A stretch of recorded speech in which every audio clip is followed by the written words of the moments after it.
संविधान जागरूकता विचार गोष्ठी के प्रचारक आयोजक पूर्व अपर जिला एवं सत्र न्यायाधीश मनोज कुमार ने कहा है कि भाजपा की वर्तमान सरकार धर्म की राजनीति कर रही है।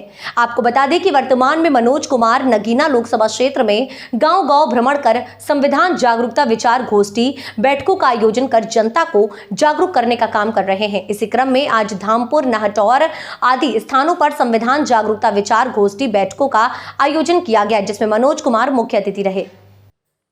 बैठक में पूर्व अपर जिला एवं सत्र न्यायाधीश मनोज कुमार मुख्य अतिथि के रूप में पहुंचने पर नगरवासियों द्वारा फूल मालाएं डालकर उनका स्वागत किया गया। बैठक को संबोधित करते हुए पूर्व अपर जिला एवं सत्र न्यायाधीश मनोज कुमार ने कहा कि जब देश आज़ादी नहीं था तो दलितों व पिछड़ों को कुछ भी अधिकार नहीं थे। देश की आज़ादी के बाद 2-3 साल तक भी वह गुलाम रहे, लेकिन 26 जनवरी 1950 को बाबा साहब द्वारा संविधान लागू करने के बाद उन्हें उनके अधिकार मिलने शुरू हो गए। बाबा साहब डॉक्टर भीमराव अंबेडकर कारण ही दलितों, पिछड़ों एवं मुस्लिम समाज को हर क्षेत्र में आगे बढ़ने का मौका मिला, लेकिन वर्तमान सरकार संविधान को बदलना चाहती है। यदि उन्हें नहीं रोका गया तो फिर एक बार गुलाम बन जाओ। उन्होंने कहा कि आज़ादी से पूर्व दलितों को तालाब से पानी भरने नहीं दिया जाता था, उन्हें मंदिर जाने की इजाज़त नहीं थी, उनके साथ छुआछूत और भेदभाव किया जाता था। बाबा साहब को इसके लिए संघर्ष करना पड़ा था। यदि आप आज एकजुट नहीं हुए, अपने वोट की ताकत को नहीं पहचाना, तो आगे भी बहुत संघर्ष करना पड़ सकता है। उन्होंने वर्तमान सरकार पर निशाना साधते हुए कहा कि महंगाई रुकने का नाम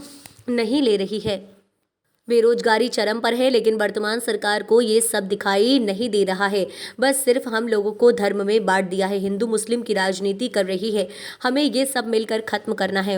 उन्होंने कहा कि यदि दलित, पिछड़ा और मुस्लिम समाज अपनी वोटों की ताकत पहचान ले, हमारे वोट की ताकत उतनी ही है कि हम किसी भी सरकार को गिरा सकते हैं और बना सकते हैं। इसलिए हम सबको अपने वोट की ताकत को पहचानना है और बना सकते हैं। इसलिए हम सबको अपने वोट की ताकत को पहचानना है और एकजुट होकर गठबंधन के प्रत्याशी को वोट देना है और भारी मतों से जिताना है।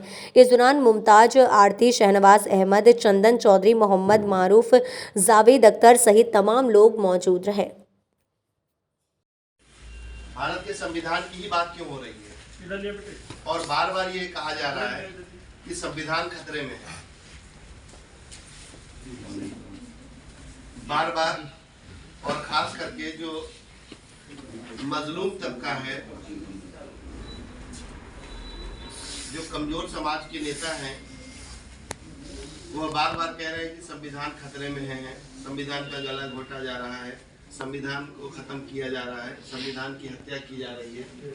ये बार बार कहा जा रहा है। 74 सालों में, 74 साल इसलिए मैं कहूंगा कि 47 को मुल्क आजाद हुआ था, लेकिन 26 जनवरी 1950 को भारत के जो आइन कह सकते हैं आप, कंट्री कह सकते हैं, देश कह सकते हैं, उसमें सभी लोगों ने मिलकर एक व्यवस्था का निर्माण किया जिसको भारत कहते हैं। तो भारत एक कोई भौगोलिक दृष्टि नहीं है कि लकीर खींच लिए भूभाग पे धरती का और कह दिए कि ये भारत है। भारत हमारा भी उतना ही है जितना आपका है, बशर्ते इसको एहसास करने की जरूरत है। और जो इस मुल्क में पैदा हो रहा है उसको साबित करना पड़ रहा है कि हम यहाँ के नागरिक हैं। ये कमाल की बात है। लेकिन 74 सालों में जो भारत के संविधान से मिला हम लोगों को, उसको हम लोग वापस नहीं दे पाए। जिसने सबकी हिफाजत की, उसकी हिफाजत हम लोग सारे लोग मिलकर भी नहीं कर पा रहे। तो हम लोगों का नैतिक दायित्व बनता है कि जिस व्यवस्था से, व्यवस्था मतलब संवैधानिक व्यवस्था, यहाँ पे चूंकि ज्यादातर लोग